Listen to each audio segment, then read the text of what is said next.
क्या पढ़ने वाले हैं हम? दो समांतर धारावाही चालकों के मध्य लगने वाला बल, है ना, force acting between two current carrying parallel conductors. ठीक है, तो देखते हैं दो समांतर धारावाही चालकों के मध्य लगने वाला बल। इसका डायग्राम बना देते हैं, कैसा बनेगा देखते हैं। एक धारावाही चालक ये हो गया, ये दूसरा धारावाही चालक। पहला चालक है आपका ए बी, दूसरा चालक है आपका सी डी। दोनों की लंबाई कितनी है? एल। कितनी लंबाई के दोनों? एल। और दोनों के जो बीच की दूरी है वो कितनी है? Small D. Clear that? और इनमें जो धारा प्रवाहित करते हैं, पहले वाले में धारा प्रवाहित कर दिया I1 और दूसरे वाले धारा प्रवाहित कर दिया I2। और जो चुंबकीय क्षेत्र उत्पन्न होगा वो यहाँ पर चुंबकीय क्षेत्र उत्पन्न होगा V1 और V2। पहले तो यहाँ पर मैं बता दूं कि आपको मालूम होना चाहिए कि जब किसी चालक तार में विद्युत धारा प्रवाहित की जाती है, जब किसी चालक तार में विद्युत धारा प्रवाहित की जाती है तो उस तार के चारों ओर क्या हो जाता है? चुंबकीय क्षेत्र उत्पन्न हो जाता है। ये बात मालूम है सबको? यस, यस और नो? जिसको हमने धारा का चुंबकीय प्रभाव कहा था, है ना, ये बात सबको मालूम होना चाहिए। ठीक है, जब किसी चालक तार में विद्युत धारा प्रवाहित की जाती है तो उस तार के चारों ओर क्या उत्पन्न हो जाता है? चुंबकीय क्षेत्र उत्पन्न हो जाता है। यहाँ पर भी वही काम होने वाला है, लेकिन यहाँ पर कितने चालक हैं? दो चालक हैं, दो समांतर धारावाही चालक हैं। और जब इन दोनों को पास पास में लाया जाता है तो वो दोनों क्या करते हैं? एक दूसरे पर बल लगाते हैं। और उस बल की प्रकृति जो है कि वो दोनों एक दूसरे को आकर्षित करेंगे या प्रतिकर्षित करेंगे, ये किस पर निर्भर करेगा? तो ये निर्भर करेगा उनमें प्रवाहित होने वाली धारा की दिशा पर निर्भर करेगा। Clear that? Yes, Disha clear?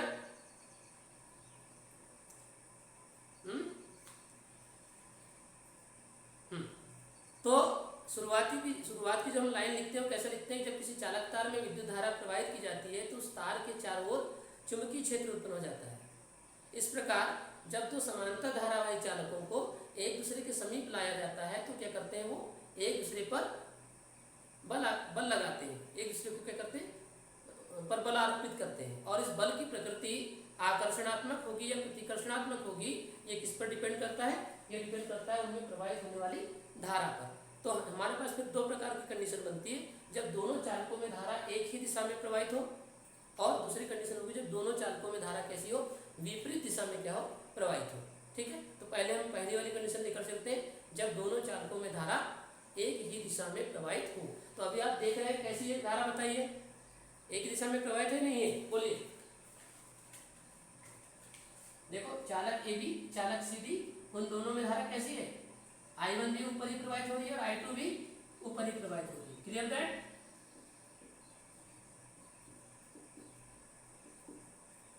दोनों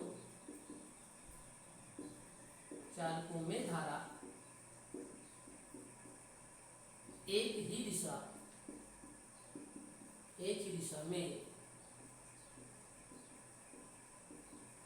प्रवाहित हो।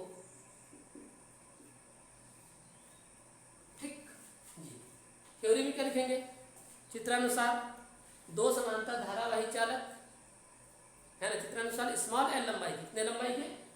लंबाई कितनी है इनकी? लंबाई कितनी है दोनों चालकों की? हाँ, स्मॉल एल है ना।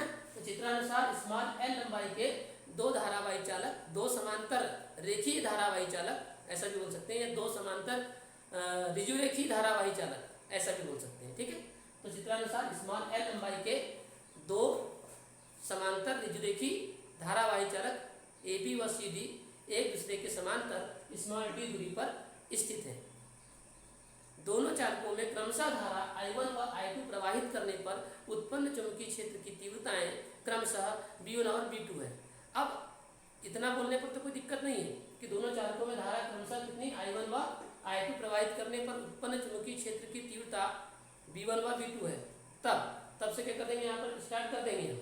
लेकिन मुझे बताइए, इस चित्र को देखने पर तुमको थोड़ा सा अजीब लग रहा है क्या? क्या अजीब लग रहा है यहाँ पर? हाँ, इस चित्र को देखने कुछ दिमाग में आ रहा है, कोई क्वेश्चन उठ रहा है दिमाग में कि मैंने कुछ जगह गलत तो नहीं लिख दिया? क्या क्या क्या आ रहा है दिमाग? हाँ, यस यस यस, वही बात पकड़ना चाहते हैं। कितने लोगों ने इस बात को पकड़े? यस, ये आपको ध्यान रखना है। I1 के साथ देखिए, मैंने I1 के जब यहाँ I1 लिखा हूँ या I2 लिखा हूँ तो नियम से आपको ऐसा लग रहा होगा कि यहाँ B1 आना चाहिए, यहाँ पे B2 आना चाहिए, लेकिन मैंने यहाँ B1 रखा हूँ और यहाँ क्या लिखा हूँ? B2 लिखा हूँ। तो क्या मैंने गलत लिखा हूँ?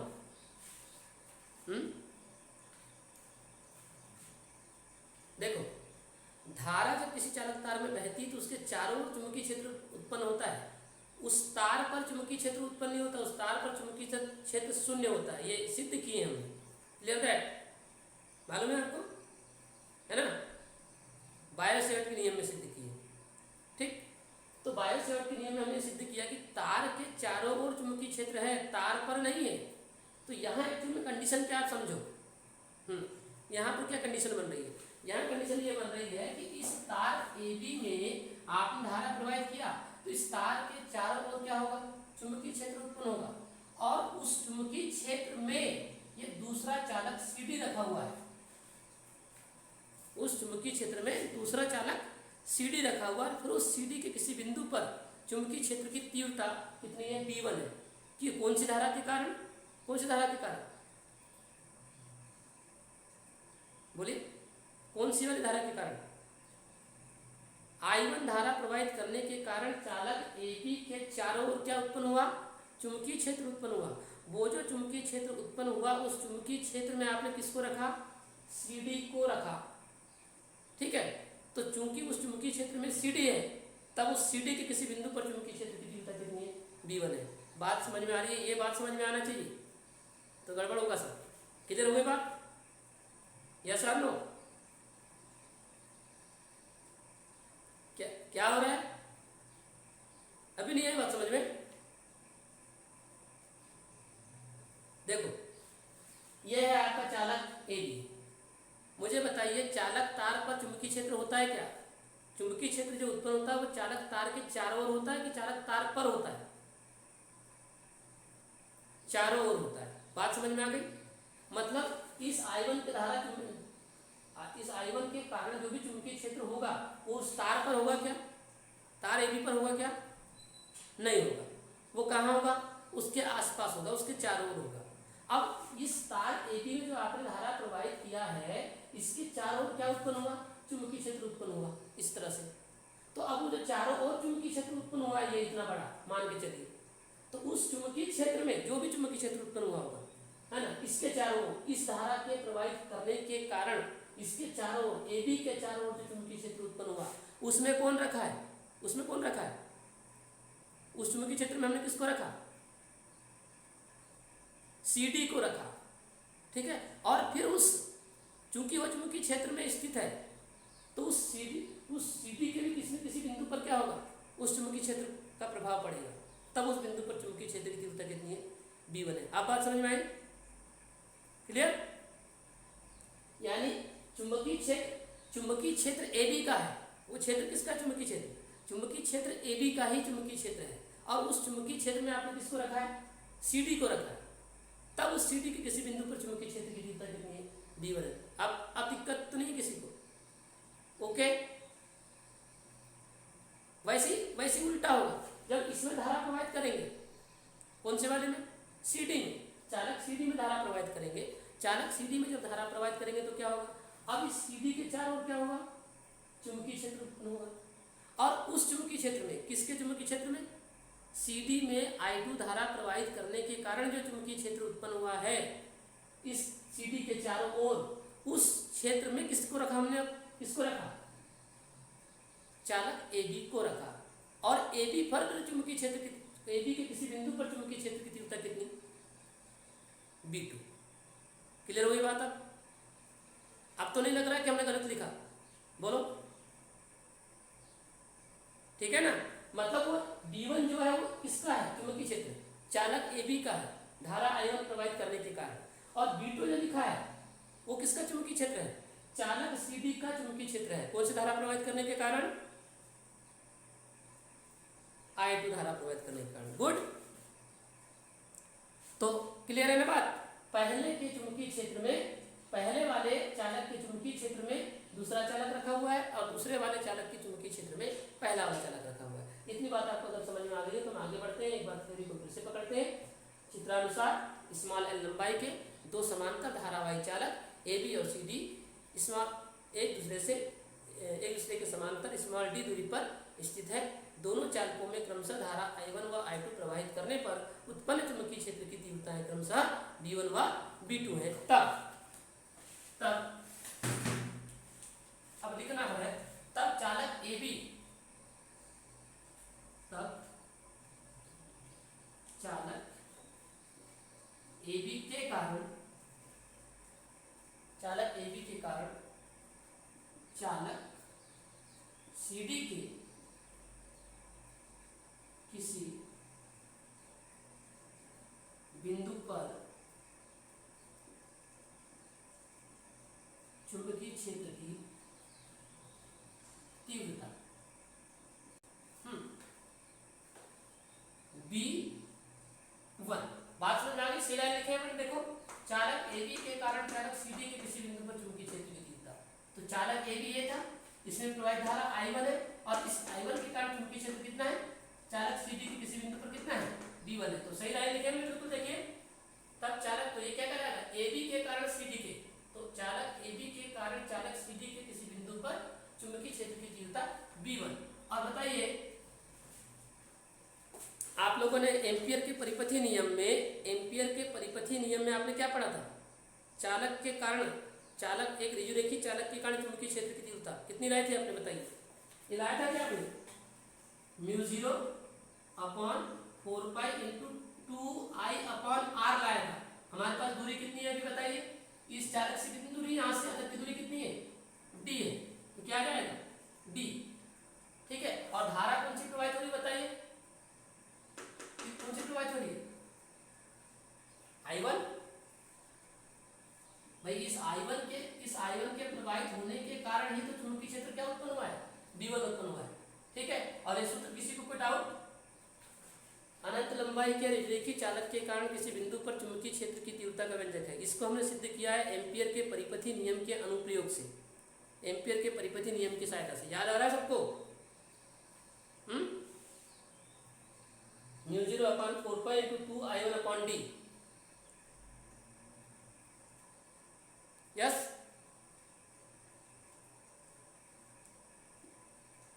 याद करिएगा आप, है ना।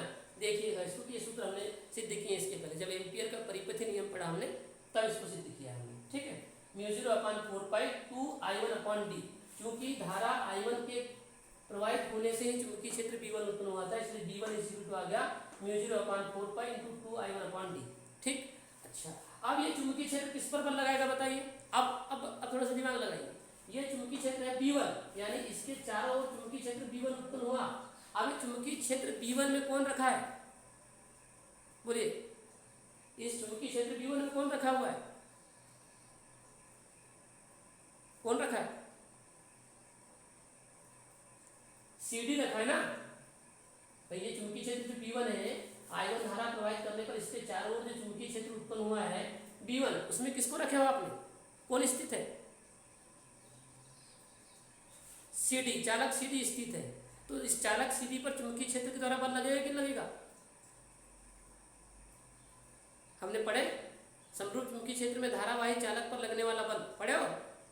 मतलब चुंबकीय क्षेत्र क्या करता है, धारावाही चालक पर बल लगाता है कि नहीं लगाता, और उस बल की दिशा फ्लेमिंग के बाएं हाथ के नियम के अनुसार देते हैं आप, मालूम है ना।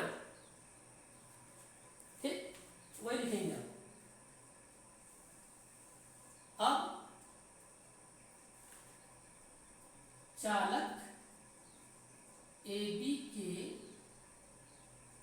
चुंबकीय क्षेत्र, चालक AB का चुंबकीय क्षेत्र कौन सा बताइए, चालक AB का चुंबकीय क्षेत्र कौन सा है, हाँ, B1 के कारण किस पर बल लगेगा, किस पर,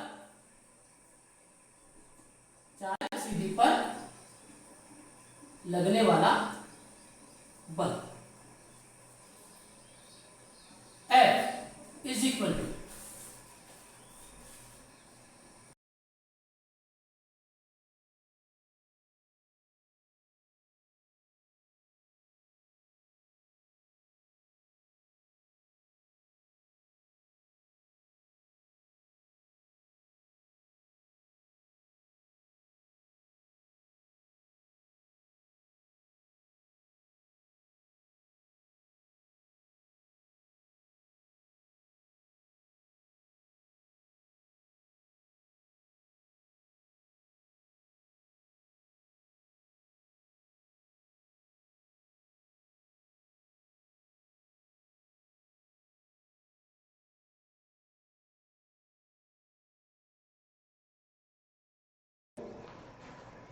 चालक AB के चुंबकीय क्षेत्र, सीधी सी बात है, जो चुंबकीय क्षेत्र है वो चालक AB में I1 धारा प्रवाहित करने के कारण उत्पन्न हुआ था, इसलिए चालक AB के चुंबकीय क्षेत्र B1 के कारण चालक CD पर लगने वाला बल। और आप लोगों ने पढ़ा है, क्या पढ़ा है आपने कि जब कोई चालक चुंबकीय क्षेत्र में रहता है उपस्थित, तो उस चुंबकीय क्षेत्र के द्वारा उस पर क्या लगता है, बल लगता है। मुझे बताइए वो बल क्या होता है। समरूप चुंबकीय क्षेत्र में धारावाही चालक पर लगने वाला बल क्या होता है सूत्र? ILB साइन थीटा, सुना था? हाँ, ILB साइन थीटा सुना था कि नहीं सुना था? करवाया गया, ये करवाया कि नहीं करवाया गया? हाँ, तो ये वाला बल लगेगा। तो F is equal to ILB sine theta, और sine theta is equal to यहाँ पर 90 होने वाला है, क्योंकि ये जो बल लगता है वो अधिकतम बल जो होता है वो होता है ILB। तो ILB साइन थीटा, तो साइन 90 लिखना पड़ेगा हमको, क्योंकि ये जो बल लगता है अधिकतम कब होता है, 90 पर ही होता है। ठीक है, और क्यों होता है भी बताते हैं, क्योंकि ये जो बल लगता है इसकी दिशा जो होती है फ्लेमिंग के बाएं हाथ के नियमानुसार देते हैं। और बाएं हाथ में आपको मालूम है कि चुंबकीय क्षेत्र, प्रवाहित धारा और बल कैसे होते हैं, परस्पर कैसे होते हैं, लंबवत। तो कोण कितना बनने वाला है आपको मालूम है, 90 डिग्री बनेगा। अच्छा, मुझे बताइए किस चालक पर लगने वाला है बल, ये किस चालक पर लग रहा है बल बताइए? धारावाही चालक। कौन सा वाला धारावाही चालक, AB के CD? तो CD पर बहने वाली धारा कौन सी है? I1। तो यहां I1 है कि I2 है? I2 है, I2 आएगा। अच्छा, चुंबकीय क्षेत्र कौन सा है बताइए? चुंबकीय क्षेत्र कौन सा है, किस चुंबकीय क्षेत्र की तरह लग रहा है बल? B1। क्लियर हो गई बात? तो यहाँ 2 क्यों लिखा और यहाँ B1 क्यों लिखा, बात समझ में आ गई? यस, है ना? ILB साइन थीटा होता है, बिल्कुल सही है, लेकिन भाई धारावाही चालक पर लगने वाला बल है, तो धारावाही चालक कौन सा है, CD। उस CD पर लगने वाला बल है, तो धारा कौन सी कितनी बह रही है उसमें, I2 धारा बह रही है। और किस चुंबकीय क्षेत्र के द्वारा लग रहा है बल, B1 के द्वारा लग रहा है। Clear that? ओके। और ऐसा हो गया तो उसके बाद में फिर कोई समस्या नहीं है, अब आसानी से हम आगे बढ़ सकते हैं। I2 L, तो L ही रहने दीजिए, और B1 की वैल्यू आपने निकाल के रख चुका है, μ0/4π इंटू 2I1/d, और साइन थीटा मतलब साइन 90 इज इक्वल टू हो जाएगा 1। इसको थोड़ा सा अच्छे से लिख देते हैं, F is equal to μ0/4π into 2, ये 2 है, ये I1 है, ये I2 है, और अपॉन में ये D आ गया, है ना? और L भी है, 2I1I2 L/d, sorry 2I1I2 L भी है ना, ये L/d। तो ये हो गया। और इसकी दिशा कैसी होगी, अब ये जो बल लगा है इसकी दिशा क्या होगी, फ्लेमिंग के बाएं हाथ के नियम के अनुसार, आपको मालूम है चुंबकीय क्षेत्र के लंबवत। अब देखो फ्लेमिंग का बाएं हाथ, ये देखिए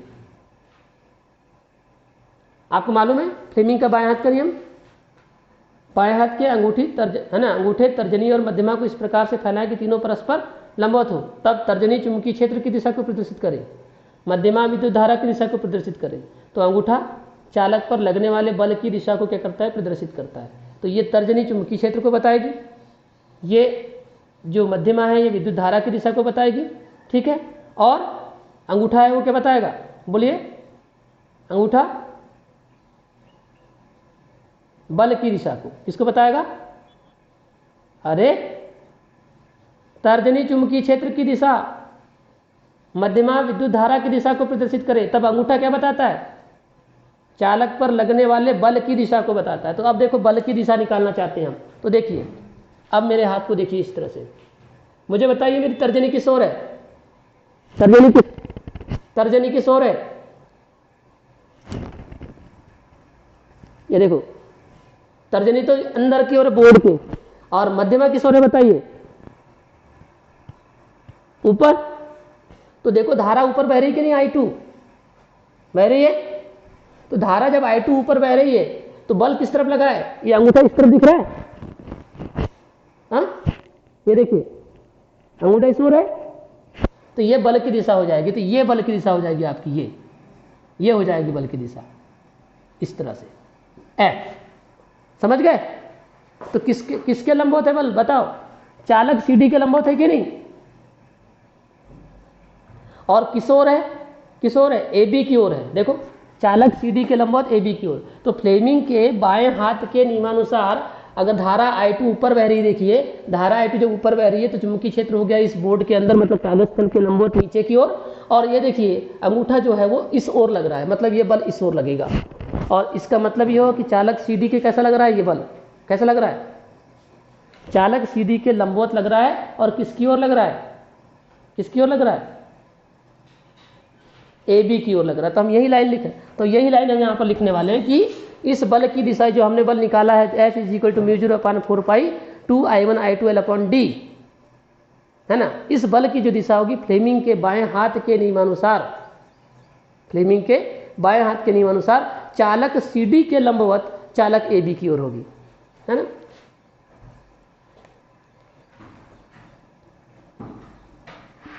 फ्लेमिंग के बाएं हाथ के नियमानुसार इस बल की दिशा, इस बल की दिशा चालक सीडी के लंबवत, तो दिख रहा है चालक सीडी के लंबवत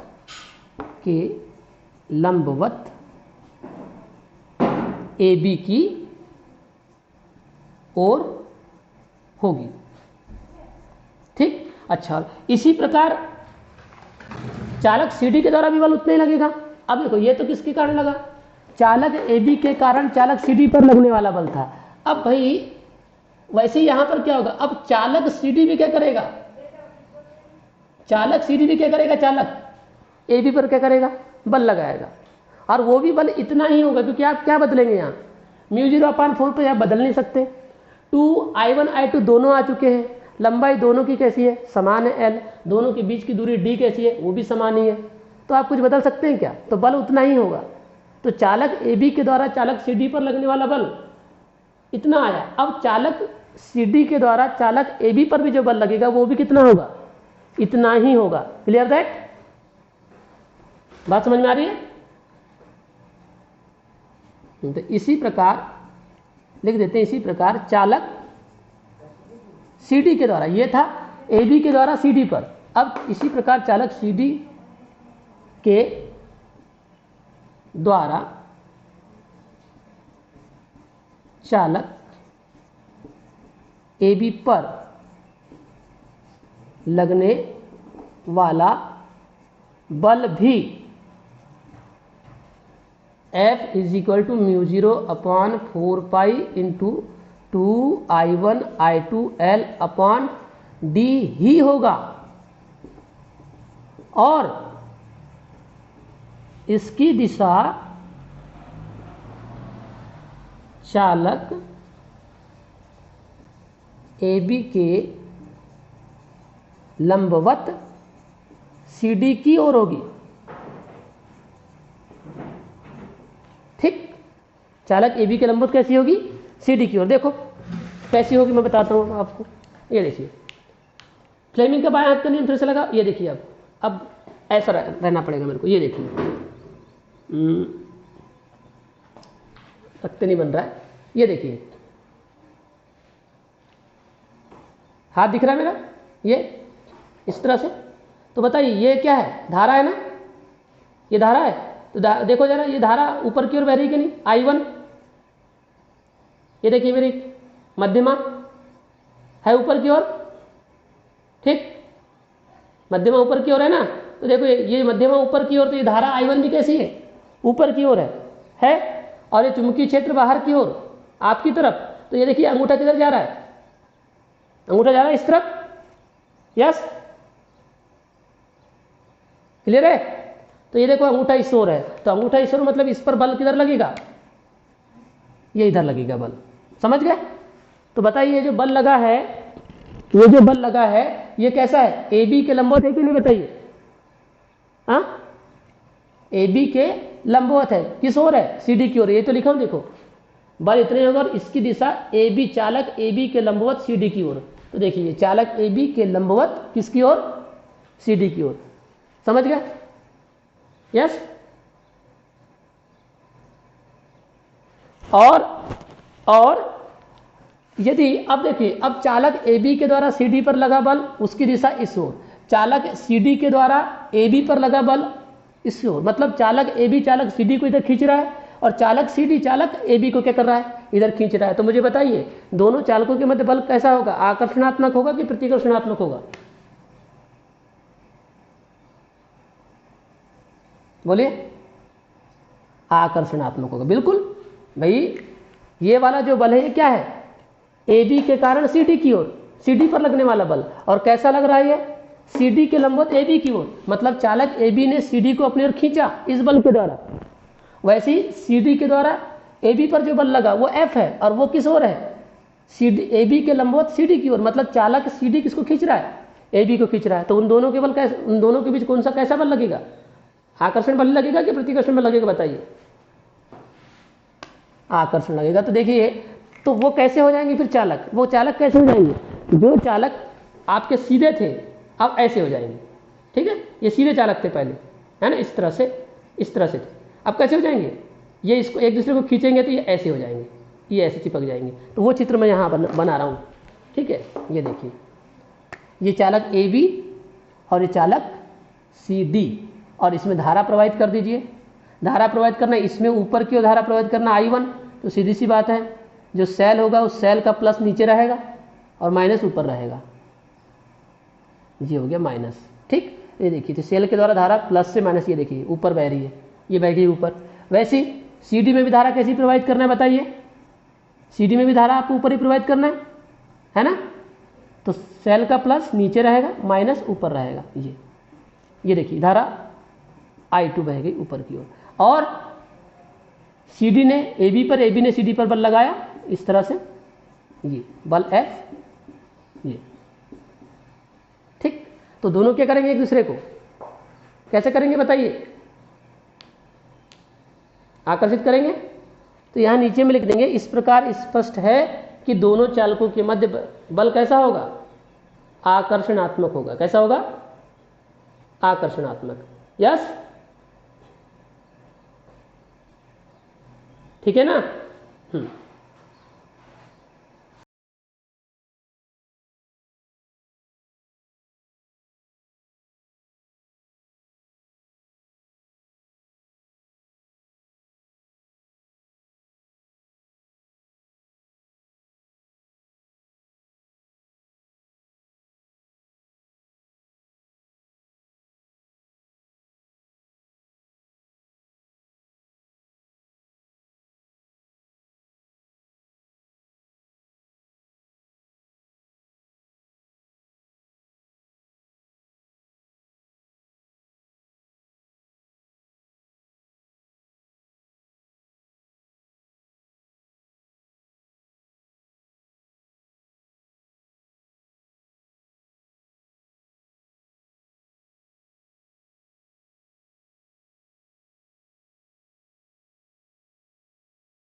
इस प्रकार स्पष्ट है कि इस स्थिति में मतलब जब दोनों चालकों में धारा एक ही दिशा में प्रवाहित हो, इस स्थिति में दोनों चालकों के मध्य लगने वाले बल की प्रकृति आकर्षणात्मक हुई। Clear that? अब दूसरी कंडीशन क्या है मुझे बताइए आपकी। जब दोनों चालकों में धारा कैसी प्रवाहित हो?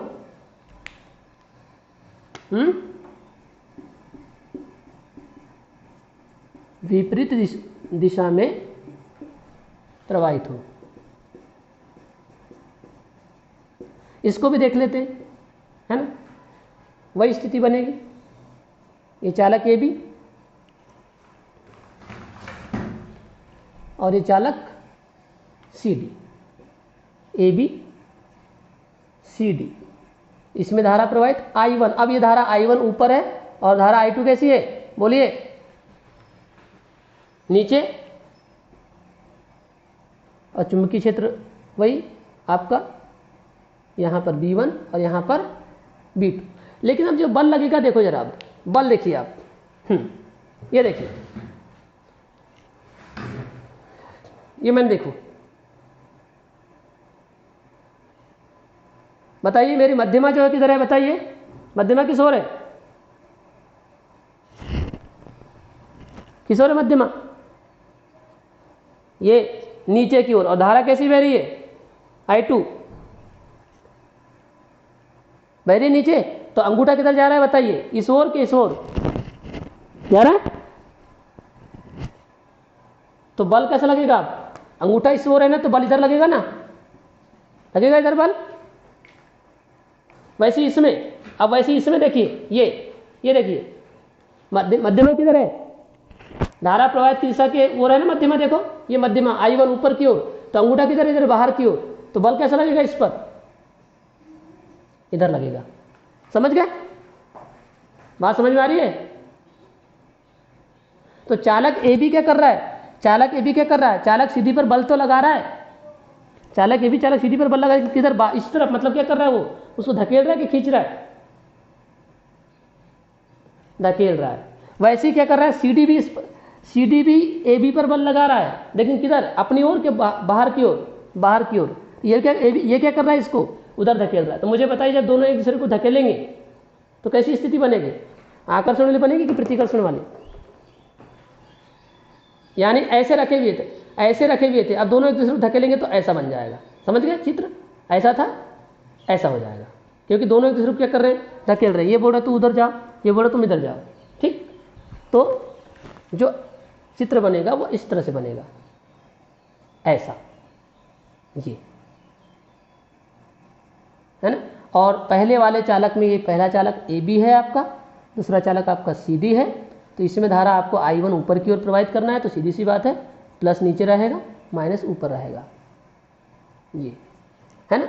और यहाँ सी डी में नीचे धारा प्रवाहित करना है, याद रखिए, नीचे सी डी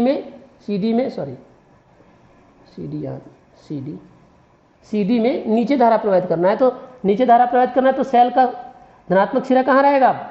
ऊपर। यस, तभी तो धारा प्लस से ऐसी माइनस की ओर बहेगी। I2, 2 मिनट बस, है ना, हो गया। तो और इस स्थिति में बताओ बल की प्रकृति कैसी होगी? हाँ, क्योंकि अब बल तो बस अब बाहर की ओर लग रहे हैं ना, इधर ऐसे, इस तरह से। तो कैसी होगी प्रकृति? आकर्षणात्मक कि प्रतिकर्षणात्मक? बोलिए। बल तो इतना ही लगेगा, बिल्कुल बिल्कुल, बल तो इतना ही लगेगा। F = μ0/4π2 I1I2L/d ही लगेगा, बस बल की प्रकृति पर बदल जाएगी। तो इस स्थिति में दोनों चालकों के मध्य